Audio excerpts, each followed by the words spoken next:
We want the police to keep us safe. We have to do everything we reasonably can to protect the city. But how much power is too much power? The city and surrounding areas have been virtually shut down. They want to be the bullies. They want to show how bad they are with a badge. The police state. Nobody is listening to your telephone calls. That's our show tonight.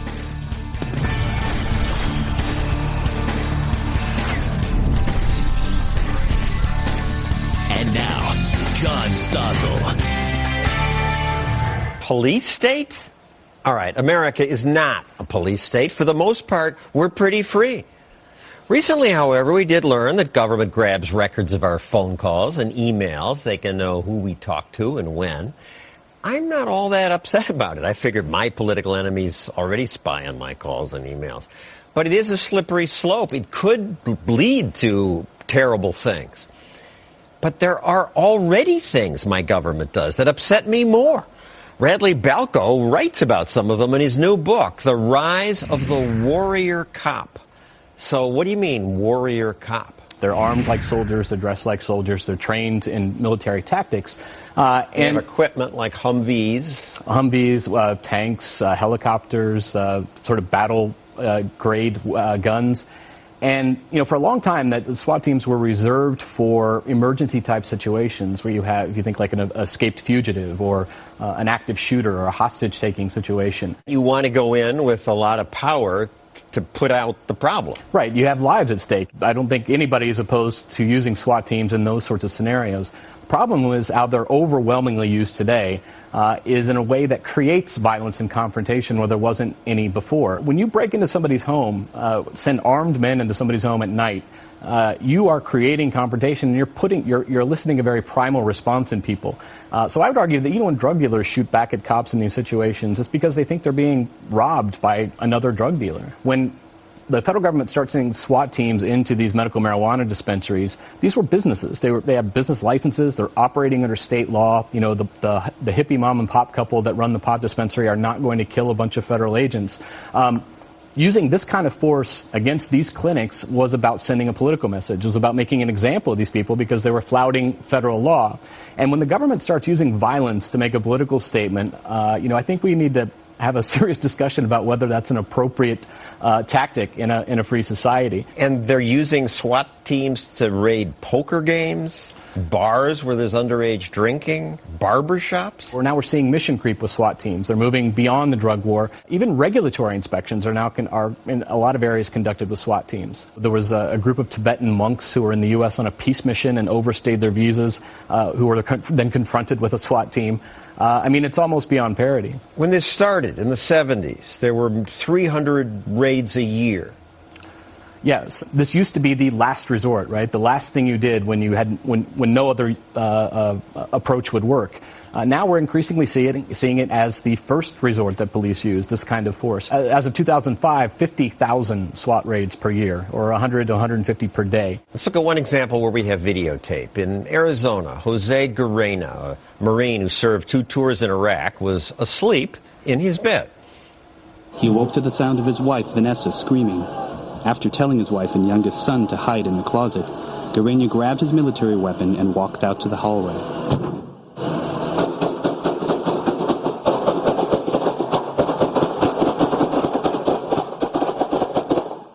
Police, who were conducting a drug raid, shot 71 bullets and hit Guerrena, who had never disengaged his safety, 22 times. As he lay on the floor, bleeding, Vanessa called 911. A bunch of people outside of my house. I don't know what the heck is happening. Okay, go ahead. I need to go to the sheriff's department. Who was outside your home? I need to know who was outside your home. Can you look out the window? I think it's the squad, but they're... Oh, my God. So can you please open the door for them? It's open. They're opening.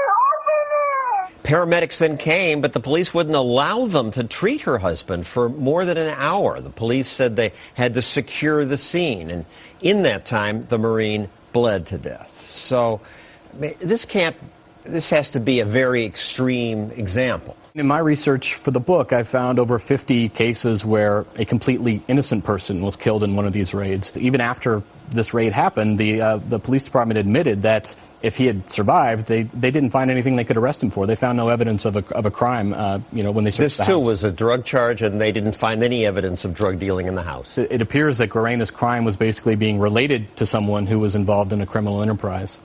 Another example, this one from Missouri. Again, it's a SWAT team that got a tip about drug dealing. Drug raids like this one happen in America more than 100 times every day. On this raid, a SWAT team broke into this family's house, shot their dog. Once inside, they didn't find any drugs. The owner was just charged with possessing drug paraphernalia. The interesting thing, John, is, when this raid went viral on the internet a couple years ago, people were outraged. People sent angry hate mail to this police department. And the thing is, there's nothing unusual about that raid. That was not a botched or bungled raid. That raid went exactly as it was supposed to go. Everything from the shooting of the dogs to, the fact that there was a child inside they didn't know about, that they used the battering ram. The only thing really unusual about that raid was that it was actually recorded and posted online. In 2011, Arizona Sheriff's Office used 2 armored vehicles and a SWAT team to raid the home of a cockfighting suspect. Right. And in that raid, Steven Seagal, the action hero, now reality TV star, had been signed up as a deputy with the Maricopa County Sheriff's Department. And so there were actually TV cameras following, and he actually drove a tank into this poor guy's living room. I think we have some video of Steven Seagal being there talking about that. We have a team that's a SWAT team, and my SWAT team rolled out today on this, and so when they roll out, I rolled out. His SWAT team? Well, and this tank, this was a tank, and they got it from the Pentagon through this program. This was designed for use in battle, and it shoots 50 caliber ammunition, which is, even the military has restrictions on that sort of ammunition, and they were using it, in a cockfighting investigation. All right, we've heard your argument. Let's hear from the police. Russ Martin is a county sheriff in Ohio. Sheriff Martin, you have a SWAT team.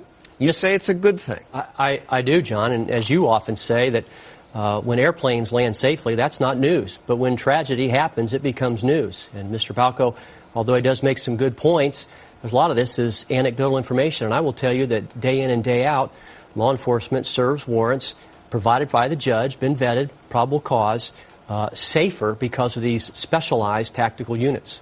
But for a drug raid or a cockfighting ring, why all the early morning knock your door down stuff? Well, I've been associated with 150 to 200 raids, and we've never used them for a gambling excursion. The great thing about law enforcement... Drug raids, though, right? Yeah, absolutely drug raids. But again, we use a matrix that provides for us the risk involved, whether or not the person's had a previous criminal history, whether or not there's guns involved, the value of the intelligence that we receive. So, frankly, I think it's a safer use of equipment. It's keeping law enforcement officers safer as a result of it. Radley? Well, you're right that very few of these raids end up as a percentage-wise, with an innocent person dying. But these tactics used to be reserved for cases where you had somebody who had already committed an act of violence or was in the process of it. And, we've never really had a public debate or public discussion about whether this is an appropriate force to use against somebody who is suspected of a crime, hasn't even been charged yet. I would tell you that law enforcement in America is one of the most difficult jobs. We are called to protect and keep the Constitution of the United States. We take serious our response. I will also tell you that in a public forum, our communities are asking us, how would we respond to a Columbine? How would we respond to Well, the community always gets scared and overreact. But that's the great thing about policing and law enforcement in America is we're bound to the local control of our communities. And I'm going to tell you, when the local school board says, what would I do if there was a raid in our school, a Columbine type of situation, I can't stand up there and say, well, we really don't have a response for that. It's probably not going to happen. We don't have trained police officers. So I would tell you that we're not militarizing our police. We're specializing our police.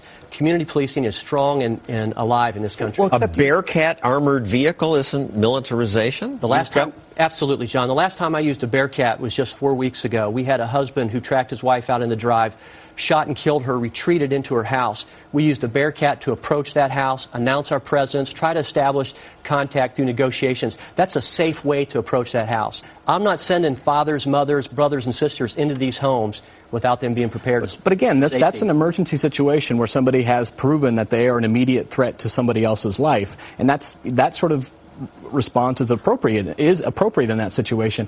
But when you're sending SWAT teams in to enforce drug warrants, you're creating confrontation and you're creating violence where there wasn't any before. And we might not disagree on that point. I think it's important that local law enforcement is held accountable for what they do, and that's what law enforcement executives should be held accountable. But they rarely are. Nobody gets fired. Almost nobody gets fired. I know sheriffs that don't get reelected, and I know chiefs of police who lose their jobs. So I do think it's still appropriate accountability. You ever hit the wrong house? In the 150 to 200 I've been involved in, no, we've not hit the wrong house. Good. But I'm conflicted about some of this because I hate cops who act like bullies. But then when I watch these TV shows like Law and Order, I root for the cops. Earl Talley! Earl!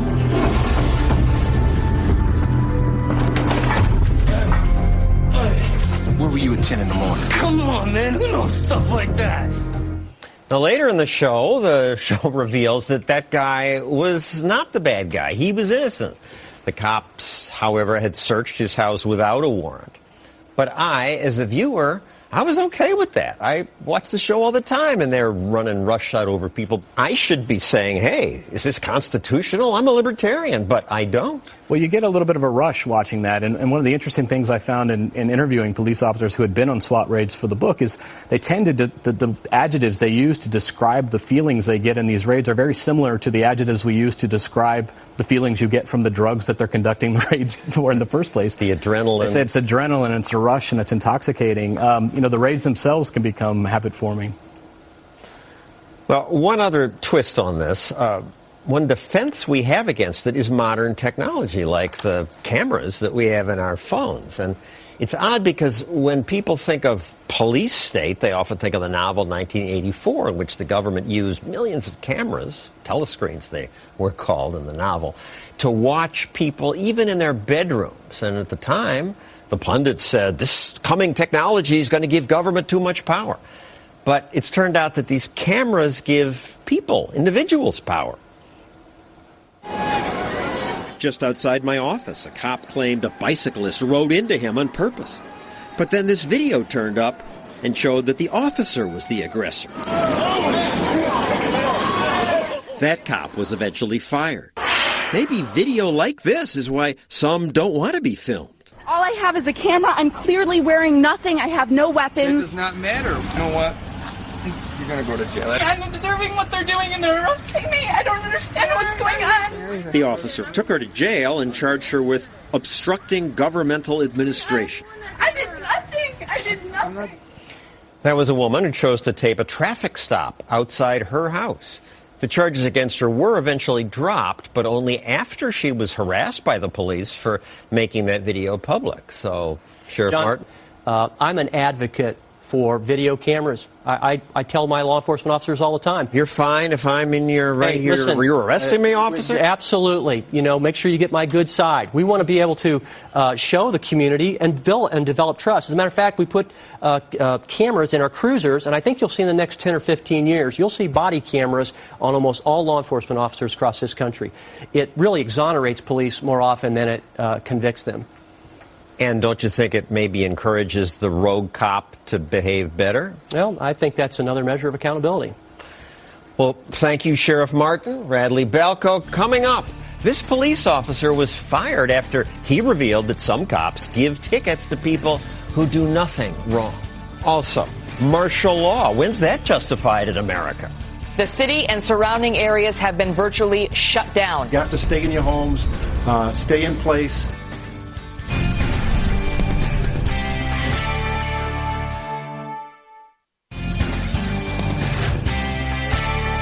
Heavily armed police SWAT teams, sharpshooters, and FBI agents in armored vehicles are swarming the streets in Boston. You have to stay in your homes, stay in place. All residents can do is comply. That was in Watertown, Massachusetts last April. Police were looking for the Boston Marathon bomber, and they were right to shut down the town, says James Carofano of the Heritage Foundation. But Jim Harper of the Cato Institute says, no, that's a recipe for a police state.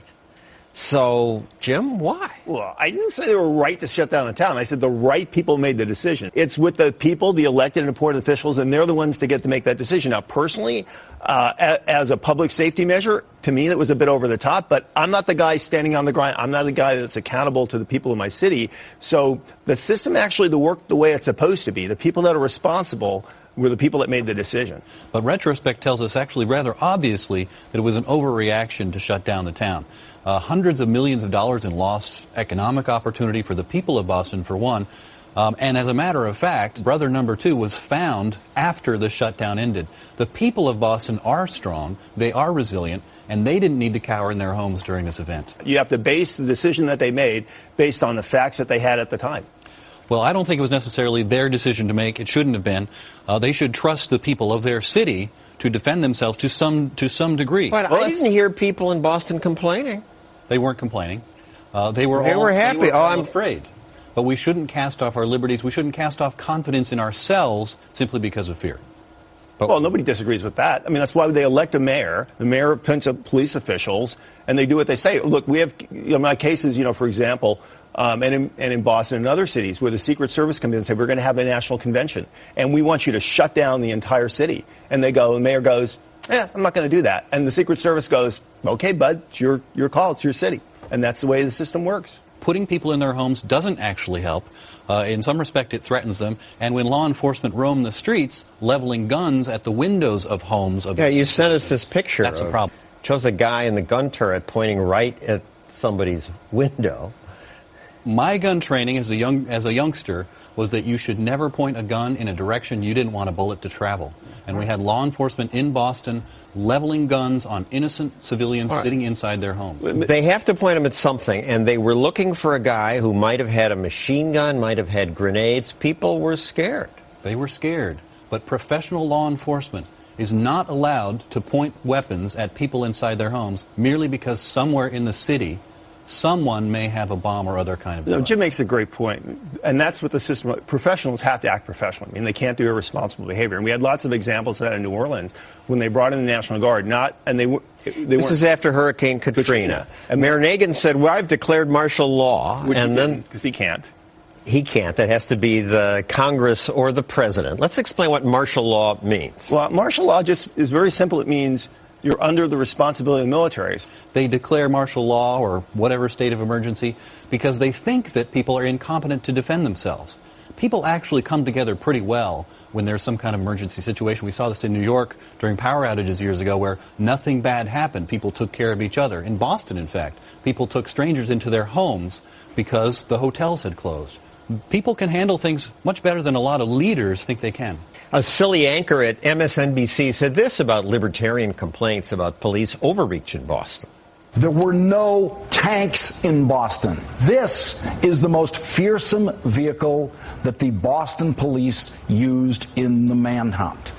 It's about as scary as the armored trucks that move cash to and from your neighborhood bank. No scarier than a Brinks truck.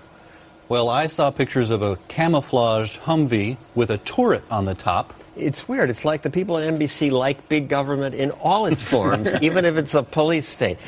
Let's now talk about the NSA spying. So I'm angry that government officials lied to us about that. Does the NSA collect any type of data at all on millions or hundreds of millions of Americans? No, sir. Turns out the real answer was, yes, we do, and he just lied about it.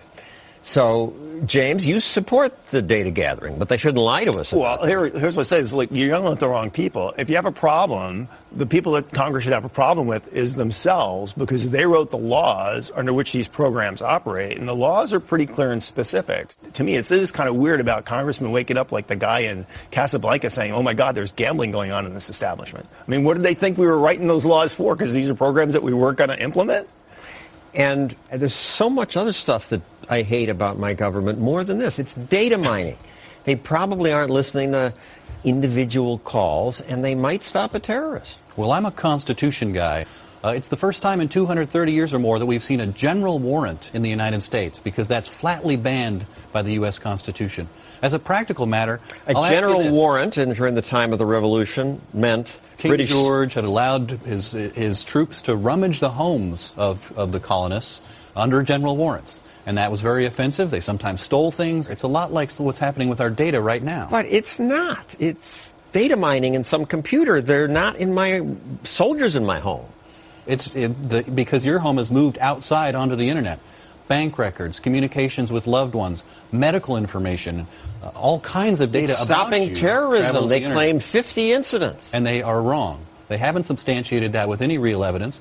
And the best experts on this information, Senator Wyden and Senator Udall, disagree. They're members of the Senate Intelligence Committee, and they disagree that this has prevented any terrorism. You think it's unconstitutional? Take it to court. If it goes up to the Supreme Court, says don't do that, then they'll stop doing that. If the Congress doesn't like the law that the Congress wrote, that the programs is up, then the Congress can change the law. Why should I care if they know where I've been? Because it's not anybody's business. And that's true. When a person is innocent, when they're accused of no wrongdoing, what they've done with their life, whether it's calling, surfing the internet, or anything else, it's none of the government's business. But this data has been being gathered anyway. Well, I'm trying to get worked up about this. I have a list of 100 other things about government overreach that I hate more. So we'll have to cover this on another show. Thank you, Jim. Pleasure. James. Coming up, if you drive through this town, police might threaten to take your children. And next, this police officer was fired for telling the truth about ticket quotas, secret ones. That's next.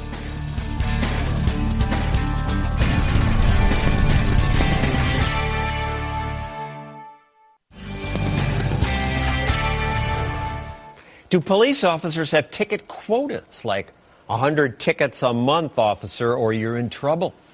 No, say police departments. We don't have quotas. And some states ban quotas, but not Alabama. And the town of Auburn, officers were told that they had to write 100 tickets every month. If they didn't, they'd be in trouble. Officer Justin Hanner complained about that, and shortly after he complained, he was fired. So you're out of the police department, out of police work now. Yes, sir. Unfortunately, once you come forward and blow the whistle like this, you're pretty much blacklisted. So. Now, in fairness, it wasn't just that you complained about it. You complained publicly. You also secretly videotaped your sergeant giving this order. Officers will have 100 contacts per month for minimum. Do not be the one that does not get 100. You did this because they were just lying and saying, we're not going to admit this?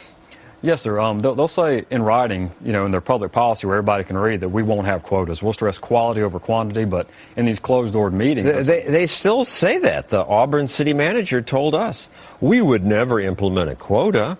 We think they're bad practice, and wouldn't do it for money because it costs us more money to write tickets than we take in. That's what they claim. Police officers are paid from the taxes we're taking in, and the chief says we get $34 a ticket. In 2011, we wrote 27,000 tickets. That's $800,000 that the city's bringing in. So I don't know where these hidden costs are, but I don't see how they're losing money. I could see why a police department would say, we need quotas, otherwise you guys are just going to sleep in the car, goof off. Well, that's what they say, but it's counterproductive. One, you become a reactive police force. You sit in speed traps all day, not patrolling the neighborhoods, not deterring crime. And then once a crime happens, you show up after the fact, take a report, file it, then go back to writing tickets. Nobody's patrolling the neighborhood to detect and deter it. The worst part of this is you say there are unintended consequences on innocent people.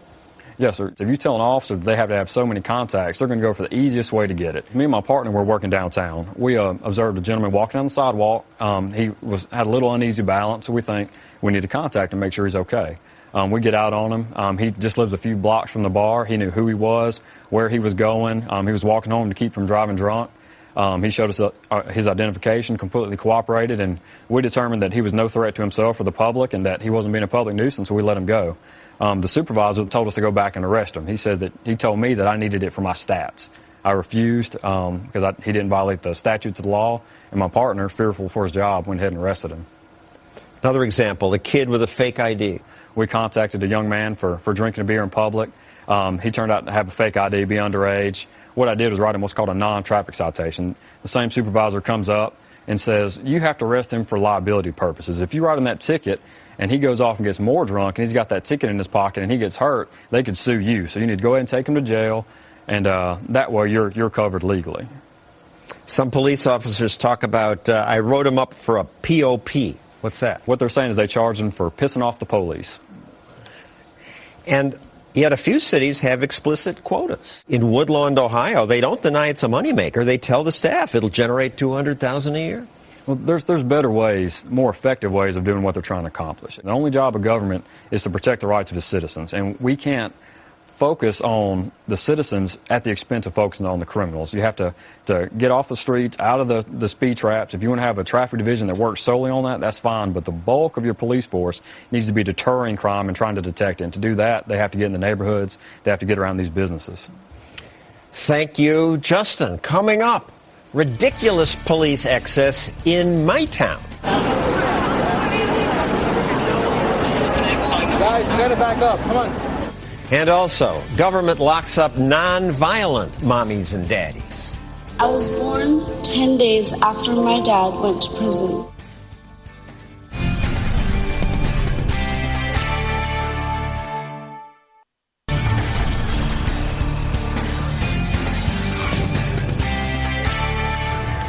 What should a government do to reduce crime and to persuade criminals that they shouldn't break the law? Bill O'Reilly thinks he knows. Imposing harsh mandatory prison time, 25 to life for rapists. That's why you need mandatory sentences. Mandatory. Lots of legislatures agree with him, and there are now almost 200 mandatory minimum sentences in the federal criminal code. In the state code, there are more. In Florida, if you're caught with 7 illegal pain pills, you get 3 years minimum. 15 years if you've got 22 pills. 25 years if you're caught with 44. I find this hard to believe, but Karen Garrison and Greg Newbern say it's absolutely true. Newbern is director of the Florida Office of Families Against Mandatory Minimums. Karen Garrison's sons were locked up for more than a decade because of mandatory minimums. So, Karen, what were they accused of doing? 1 count conspiracy of cocaine. And there were no drugs, no guns. My sons went to school every day. They never missed a day in college. Well, they were convicted of intent to distribute cocaine in a specific amount, 10 kilograms, and crack, 500 grams. The prosecutors must have had some evidence. Well, prosecutors is the key. They're powerful. They created something called a conspiracy and put them in it. No drugs, no guns were found at my property. Even they were tested the moment they were arrested, and they didn't have drugs in their system. Well, so where were the guns and drugs? Well, they belonged to other people in the conspiracy that my sons didn't even know. The one guy, Tito Abea, the informant that was a lead informant, made up this story and included my sons. Greg, this is typical? It is typical, and Karen's case is representative of the phenomenon generally. When you have low-level offenders or people who maintain their innocence, they're the ones who tend to go to trial, and they're the ones who tend to get the mandatory minimum at sentencing. The people who know they're guilty, the people who commit a crime, they get caught, they say, hey, I know I've done this, I know I'm guilty. They take a plea deal, and often they get out well before the people who maintain their innocence. They get out sooner if they can say, I know a guy who's doing it, and implicate somebody else. Sure, it's what's called providing substantial assistance. So if I'm part of a criminal conspiracy... Snitch, being a snitch. Yes, exactly. If I'm part of a criminal conspiracy and I can give somebody else up, then I'll get less time. The irony of this is the unintended consequence is the people who are at the top of a criminal conspiracy have the most information. They run to the prosecutors, they cut a deal, and they get lower sentences. The people at the bottom, the people who don't know anything, less culpable, lower-level offenders, don't have the information, can't cut the deal, and they end up serving obscenely long sentences. Scott Earl served 25 years. He's addicted to Vicodin. And what happened? He had back surgery. He got addicted to painkillers. He met someone at a bar. That person said, I would love to have some painkillers, kept hounding him, and he said, no, I can't help you. She turned out to be an undercover police officer. In the end, he set up deals for her to get pills. He never sold them, never made any money off the transactions.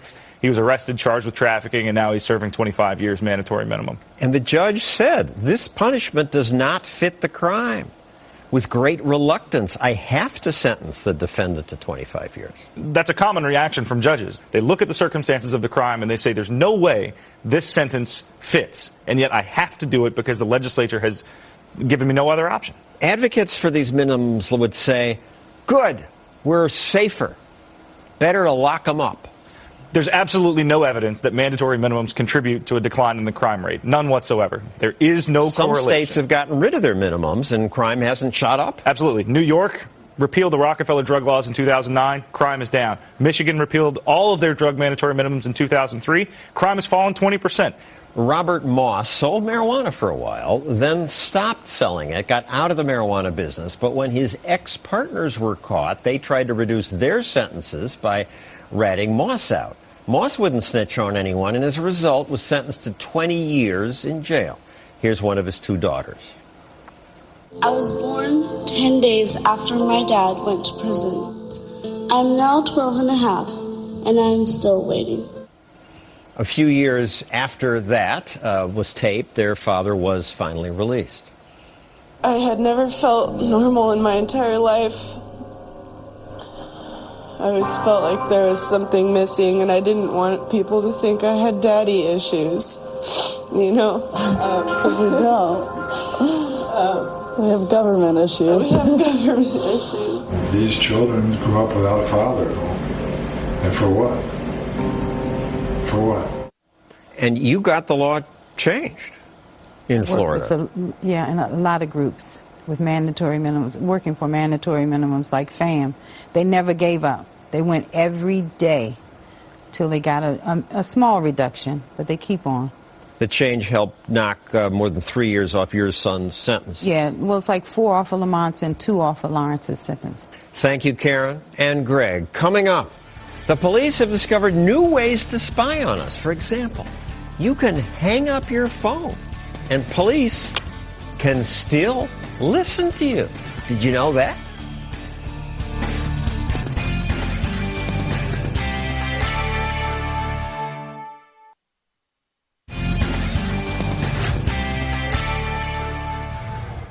The police now have new ways to spy on us. Years ago, they might tap your home phone line. But now, get this, they can turn your laptop or your cell phone into a listening device. They can listen to you even when you're not using these things. I didn't know about this. Julian Sanchez covers technology and privacy for the Cato Institute. Really?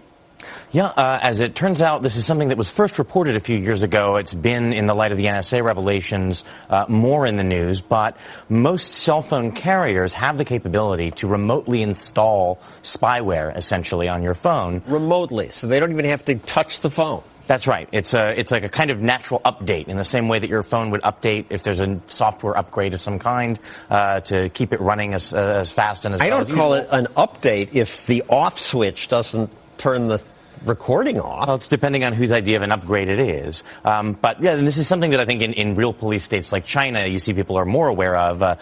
Dissidents and political activists there will often meet each other and take out their battery and put it on the table, so everyone is assured that everyone is taking the appropriate precautions.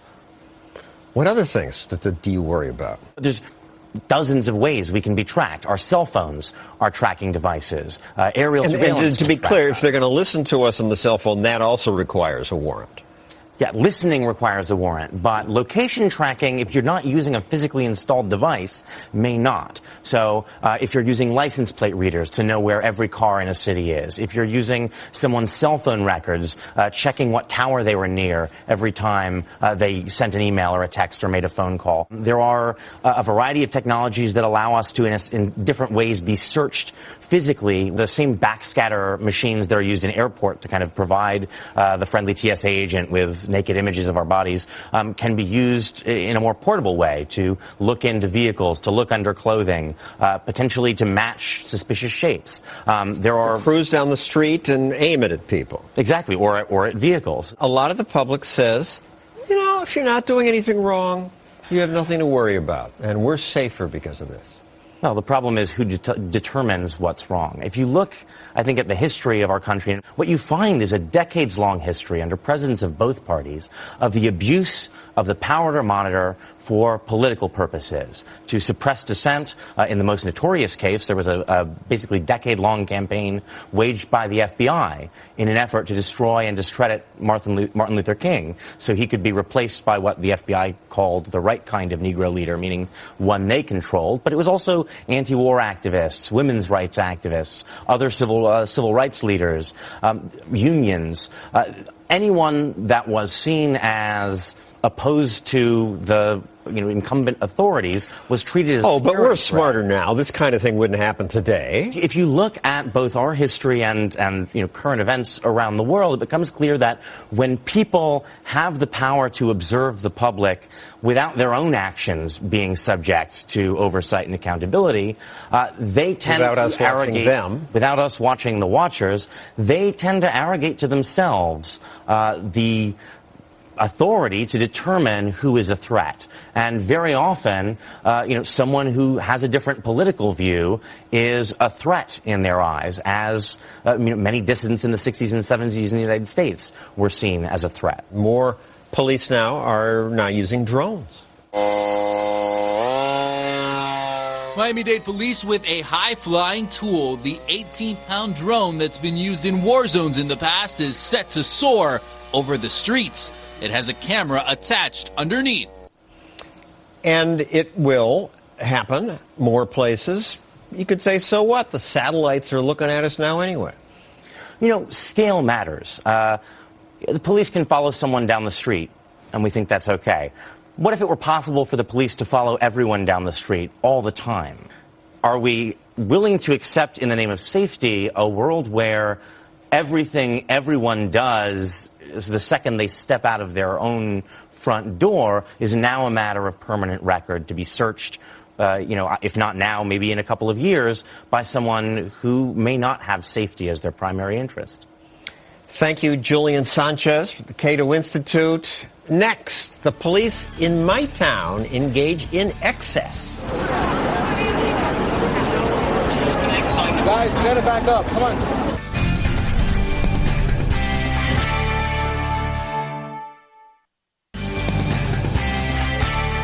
Terror threats against Americans. The threat is credible and serious. When I hear those terror alerts, I get a little scared. I work here near Times Square in New York City. We are a terrorism target. Statistically, however, crime is actually a much bigger threat. I'm far more likely to be mugged by a junkie than killed by a terrorist. In either case, however, I want the police to protect me. I want them to have the tools they need. But I also want to be left alone. And the police already have special powers. There are only two ways to do things in life, voluntarily or forced. Only government police officers, for example, have the right to use force on others. They can detain us, jail us, shoot us if they think it's necessary. That's why it's important that we have this, the Constitution. This limits what the police can do. But the police don't always respect this. Like most people, they're happy to acquire more power and money. And increasingly in America, police now use something called civil forfeiture law to take people's property even if they have not been convicted of a crime. If police simply say it was used in a crime, this gives them a powerful incentive to make accusations in order to get stuff.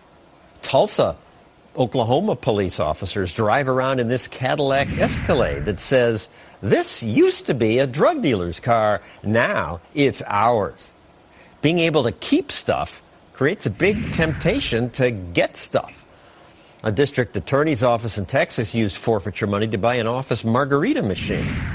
The New Yorker reports that in Tanaja, Texas, police stop people for routine traffic violations, and if they have money with them, sometimes take them to jail until they agree to give their money to the city.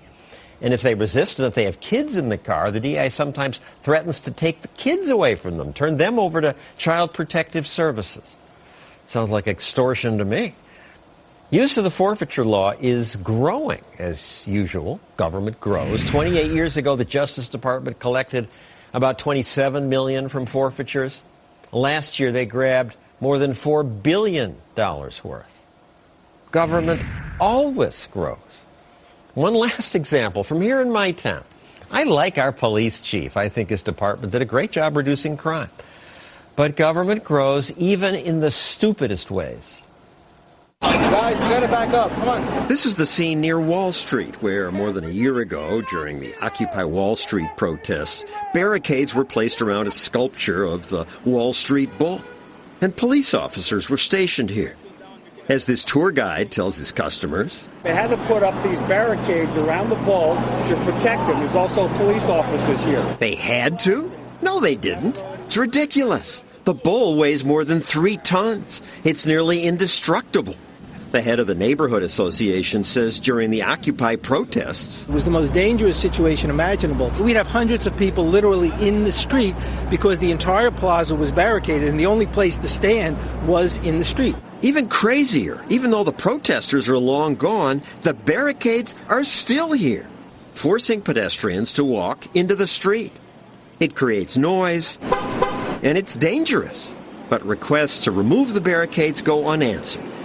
Oh, and the police officers are still stationed here, too. I don't know why they're there. Maybe it's a waste of taxpayer dollars. I think they're kind of silly. Well, our government seems to be taking full control of everybody's freedom. Yes, and as Thomas Jefferson once said, that's the natural progress of things. Government grows, freedom yields. That's our show. Thanks for watching. See you next week.